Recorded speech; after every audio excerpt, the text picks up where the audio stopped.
All right, the final fight card of the year, the last pay-per-view of 2023 goes down this Saturday, and I cannot wait for it. This fight card is going to be insane. You know how it's going to be insane?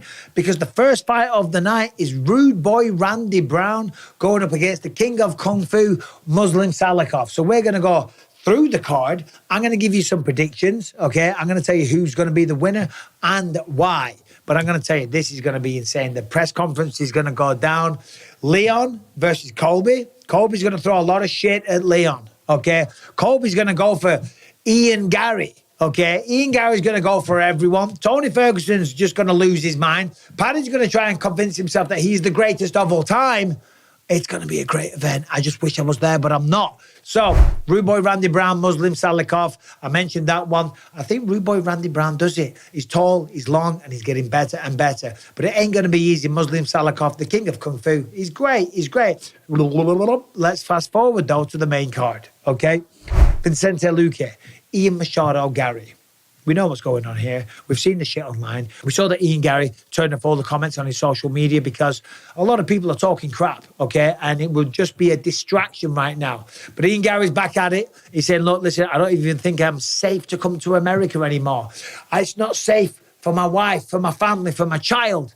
Listen, people are coming for Ian Garry because he's been a little bit cocky, and what's good for the goose is good for the gander, right? He talked shit about Jeff Neal, and now people are talking shit about him.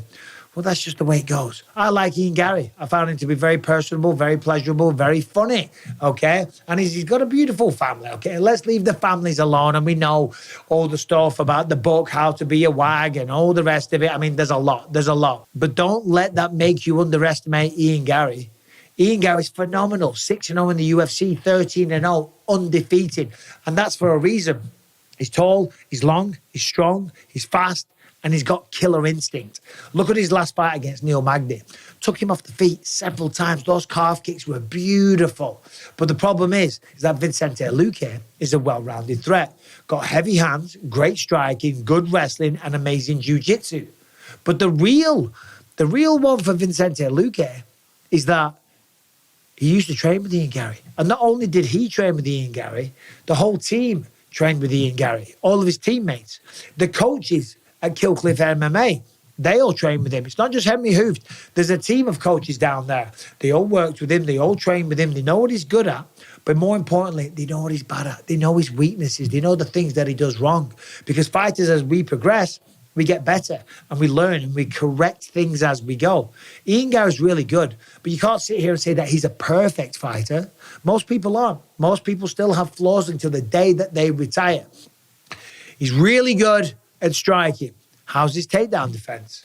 Okay, we know he beat Rafael Dos Anjos, who's a good wrestler, but Dos Anjos is kind of coming towards the end of his career. Still a tough son of a bitch, though. I'm not a man to be underestimated and a great win, right? But how is his takedown defense? How is his jiu-jitsu defense? And how is his experience, okay? I mean, he's 13-0. He's going to be riding high in confidence, and he's going to be angry. He's going to be angry. So he's going to control those emotions. He's a young man. Being too emotional in a fight can cost you, okay? You see red, right? You make mistakes. You fight on adrenaline. You get high. You get angry. And then you start acting out of emotion. You've got to be cool, calm, and collected. Look at Anderson Silva. You ever see him losing his shit? No. Cool, calm, and collected, laser focused, and laser pinpoint striking, okay? That said, I'm still leaning towards Ian Garry. I do think there's a world where Vicente Luque takes him down, probably chokes him out, something like that, as Ian Garry's trying to get back to his feet. As he works towards the fence, gives up his back, Vicente Luque might jump on him, but if he can't take him down, he's in the world of Ian Garry, and he'll be in a world of pain. Tony. All right, today's video is sponsored by Premier Fight Picks, which is brought to you by Bardia Helmy. Bardia Helmy is a top combat sports bettor and analyst with a 70% winning record, publicly tracked over 5 years. Now, Bardia has been on a roll, profiting on the previous 12 to 14 UFC events, including on this past weekend's UFC Fight Night, where he went 8 out of 10 on his picks. Look, if you like to bet on fights and you're looking for winners and you need help picking them, well, you got to visit premierfightpicks.com. Currently, there are several bets posted on UFC 296, including a huge play on the highly anticipated main event. In addition, there is already a big future bet posted on the upcoming Volkanovski versus Topuria title fight. Sign up now to view all of this content and much more. And lastly, give Bardia a follow on Instagram at Premier Fight Picks and Twitter at PFP Handicapping for access to free bets, analysis, and fight breakdowns. Ferguson, Paddy Pimblett, I went through that one. I'm going to tell you this. I think Paddy Pimblett gets the job done. Shavkat Rakhmonov versus Stephen Wonderboy Thompson. My God, what a fight. Stephen Wonderboy Thompson's a legend, almost 40 years old, fought for the belt a couple of times against Tyrone Woodley. Some of the best striking, the most fluid and fastest striker that we've ever seen in the UFC. But Shavkat Rakhmonov is 17-0. They're all finishes. Undefeated, all finishes. The man's special and he can get the job done everywhere. I just think at this stage of Stephen's career, it's probably just a bit too much. So I've got Shavkat Rakhmonov, okay? Co-main event, flyweight titles on the line. Alexandre Pantoja became the champ when he beat Brandon Moreno, and what a fight that was. That was phenomenal, right? Pantoja is just, he's like a little ninja in there, okay? The speed that he moves at, granted all flyweights are fast. World-class jiu-jitsu, amazing at getting back to his feet. He's got sweeps, he's got submissions, and he's got heavy, heavy hands as well. Now, Brandon Royval, he's a bit of a wild man, okay? He's got a record of 15-6, okay? Sometimes he goes out there and he's beating people, then he makes a mistake and he loses. Well, currently right now he's on a 3-fight win streak, okay? Mateus Nicolau, Max Schnell and Rogerio Bontorin. But the last person to beat him was Alexandre Pantoja. He got the job done in round 2 via a rear naked choke. And I'll probably see this fight going down the same way. Pantoja's got great takedown defense. He knows the way to beat him. He knows the path to victory. And he knows he can take him down. If not, knock him down. He'll knock him down. He'll take him down. He'll get him down. And then I think he'll choke him out. Rear naked choke once again. So, and still. The main event, I think Leon Edwards gets that done all day. But before that main card even starts, there is some tremendous fights. Josh Emmett versus Bryce Mitchell, the prelim headliner. Bryce Mitchell is unbelievable. 16-1. The one loss coming to Ilia Topuria, the man that's fighting Josh Emmett for the title. And if you listen to Bryce, he says he wasn't himself. He was sick leading up to that fight, and he wants that one back so bad.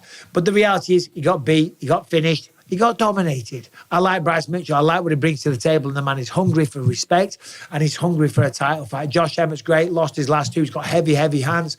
Bryce thinks if he just stays out of that boxing range, if he stays all the way out or all the way in, he can get this job done, and I tend to agree. Bryce Mitchell wins that one.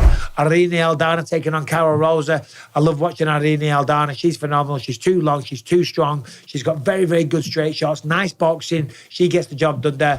Cody Garbrandt versus Brian Kelleher. Why do these have to fight one another?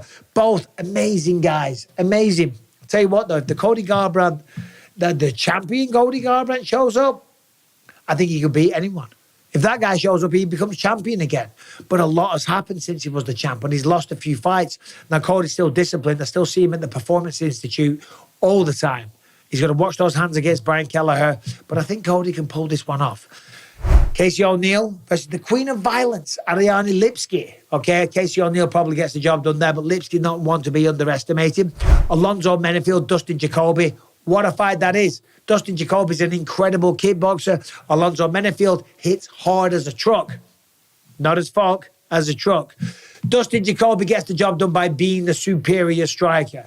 Andre Fili, Lucas Almeida. Fili gets that one done. I mean, as you can see, top to bottom, this fight card's phenomenal. What a way to round out the year, and what a 2023 we have had. We've seen some crazy things happen this year, and I can't wait for 2024. That one's going to get started with a bang in January. Dricus du Plessis, Sean Strickland. The UFC is the greatest sport on planet Earth. That's a goddamn fact. So, what do you think of the predictions? Let me know in the comment section, please. Subscribe and ring the bell, and I'll see you soon.